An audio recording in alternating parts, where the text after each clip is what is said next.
Olá, eu sou José de Godoy Filho, um dos pastores da Igreja Batista Ágape aqui em Curitiba. E o texto para nossa reflexão vem lá de João, capítulo 6, versículo 50, que diz o seguinte: Este é o pão que desceu do céu, ou seja, Jesus, para que todo aquele que dele comer não pereça. O capítulo 6 de João narra um dos milagres mais espetaculares que Jesus realizou. O episódio foi mais ou menos assim. Certa ocasião, uma grande multidão o acompanhou. Preocupado com a alimentação de toda essa gente, pois estavam longe de um lugar onde se podia comprar pão, Jesus, em sua compaixão, usa 5 pães e 2 peixes de um menino e, por meio de um milagre, multiplica-os e alimenta uma grande multidão. Cerca de quase 5.000 homens, afora mulheres e crianças. E ainda sobraram 12 cestos de resto do que o povo havia comido. Incrível, não é? Além do milagre ter tido um objetivo prático, a alimentação física de toda aquela multidão, o episódio também tinha um simbolismo, ou seja, um sinal importante de que Jesus, em sua pessoa, era um tipo de pão ou alimento de que aquelas pessoas precisavam, o pão espiritual para a sua fome e sede espiritual. Infelizmente, a multidão não atentou para o significado simbólico daquele milagre, o que a levou a procurar novamente Jesus no dia seguinte com o intuito de arrebatá-lo para ser rei, politicamente falando, e quem sabe continuasse a provê-los com outros milagres e pão para comer. Jesus, percebendo a intenção interesseira deles, os confrontou assertivamente, o que resultou num grande debate entre alguns judeus e Jesus sobre o pão material e o pão espiritual, entre o maná que Moisés deu ao povo no deserto e o pão espiritual que Jesus oferecia à multidão, entre o pão terrestre e o pão que desce do céu, entre o pão material que não sacia a fome física e o pão espiritual que sacia a fome espiritual definitivamente. Veja o que Jesus disse àquela multidão que o procurava interesseiramente pela segunda vez. Em verdade vos digo, vós me procurais não porque vistes sinais, mas porque comestes dos pães e vos fartastes.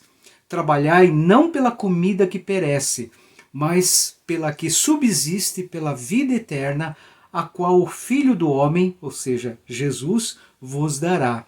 Porque Deus, o Pai, o confirmou com o seu selo.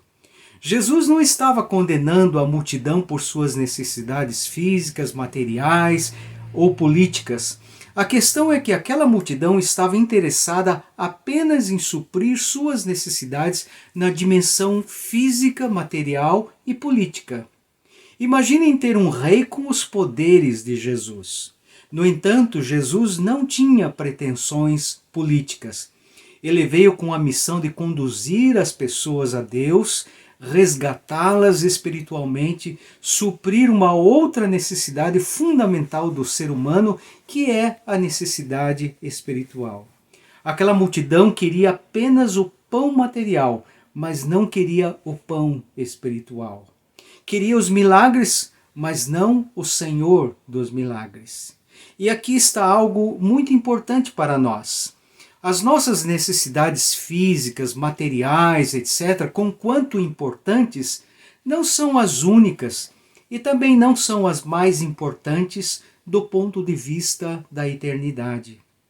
Numa outra ocasião, Jesus disse que aproveita o homem ganhar o mundo inteiro, se vier a perder-se ou causar dano a si mesmo.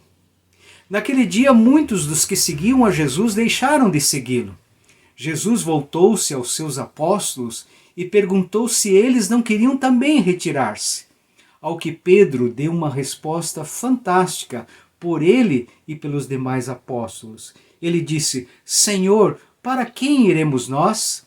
Tu tens as palavras de vida eterna, e nós temos crido e conhecido que Tu és o Santo de Deus.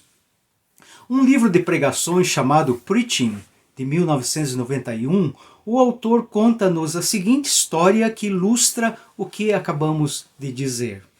O Dr. Ernest Campbell conta uma história maravilhosa sobre uma mulher que foi a uma loja especializada comprar um papagaio. Ela queria uma ave falante. O dono da loja garantia que o papagaio que estava vendendo a ela era desse tipo.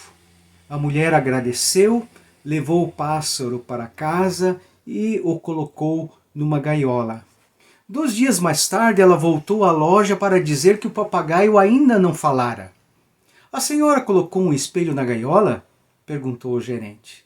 Algumas vezes os papagaios gostam de alisar as penas diante do espelho e isso os ajuda a começarem a falar. A mulher comprou então um espelho, levou-o para casa e o colocou na gaiola.